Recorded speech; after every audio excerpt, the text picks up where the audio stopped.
What's up, guys? This is Rafael and my GPZ750. I took the engine apart, as you can see, without engine, and it was really hard to take the engine apart. So now we have two halves: the top half and bottom half of the crankcase. Okay, this altogether is this is the crankcase. And top half crankcase, bottom half crankcase. Underneath the bottom half crankcase, we have the oil sump crankcase, oil sump cover. And if you open the oil sump cover,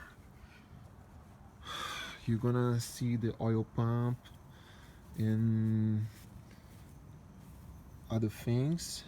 Like, this is the oil pump right here, and the oil pump has a round intake with a screen, a metal screen.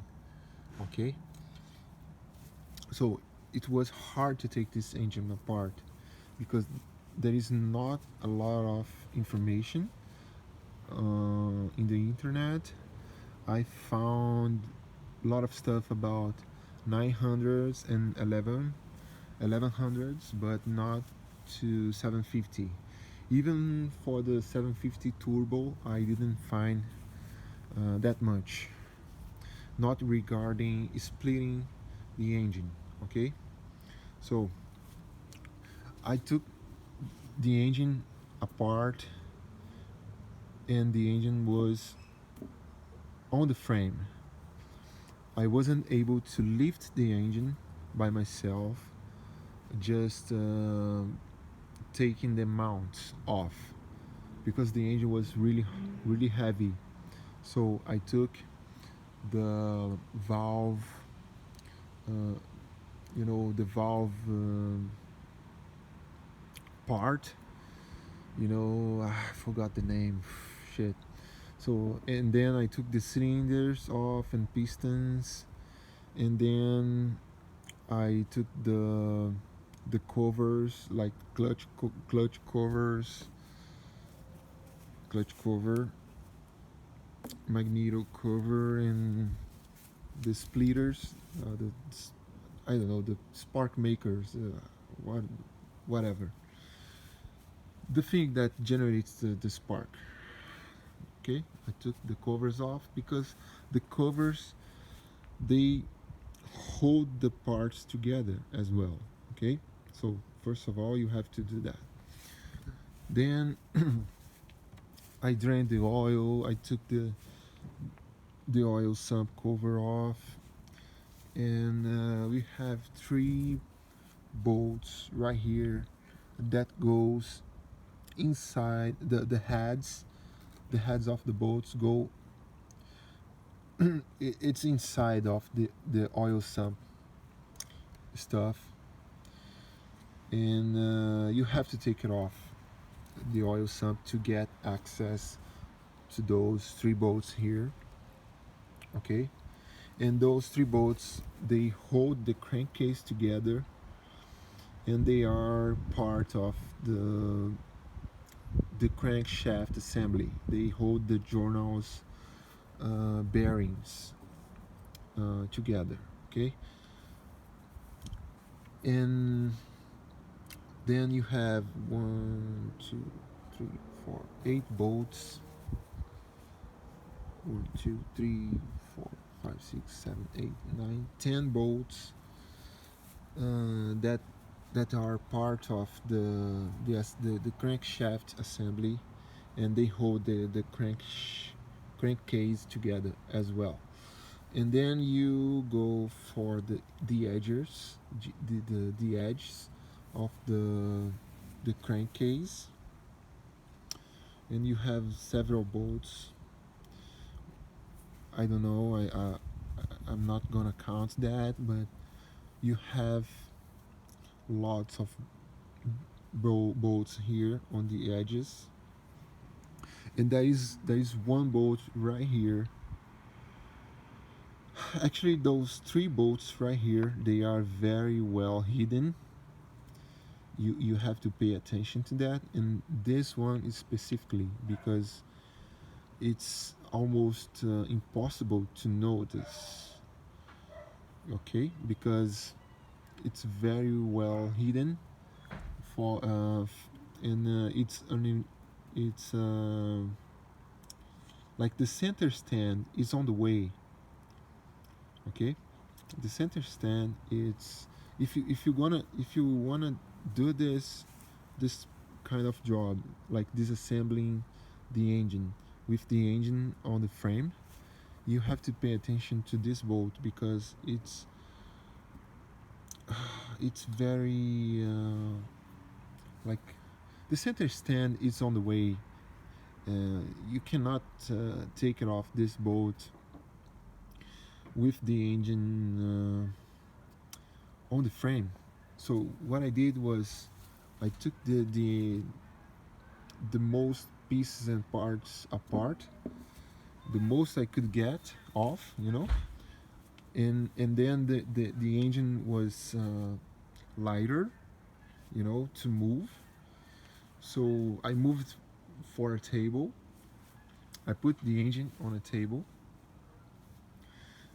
but you have to pay attention to that as well because you cannot seat the engine like this without the oil sump cover because of the oil pump. You're gonna damage the oil pump. Okay, so I put the oil sump again. I reinstall the oil sump. Okay, the oil sump cover again to make possible to seat the engine on the table like this, and then I could have access to the last bolt,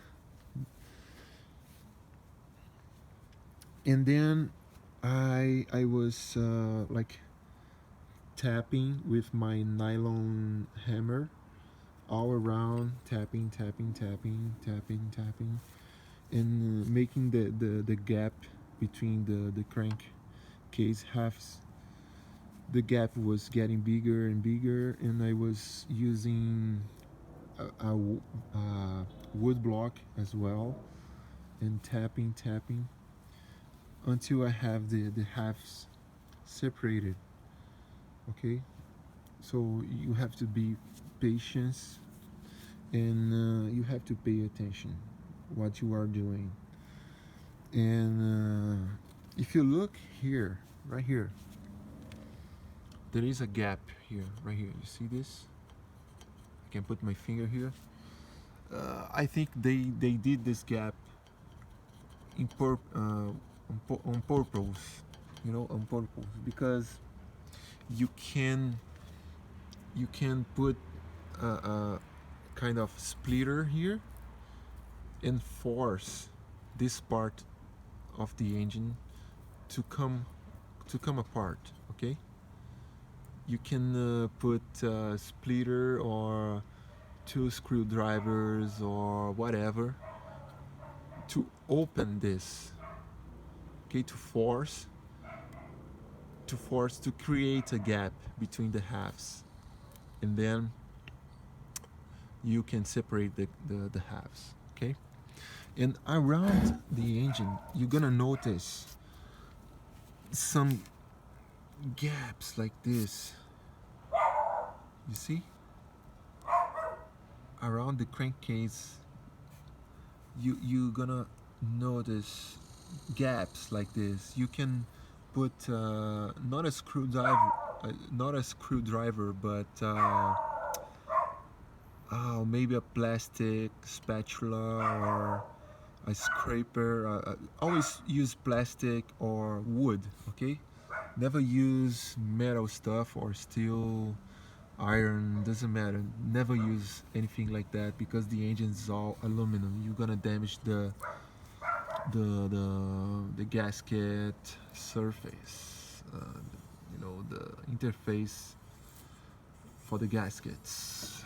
Okay, Right here you have the same gap, so you can go around the engine, around the crankcase,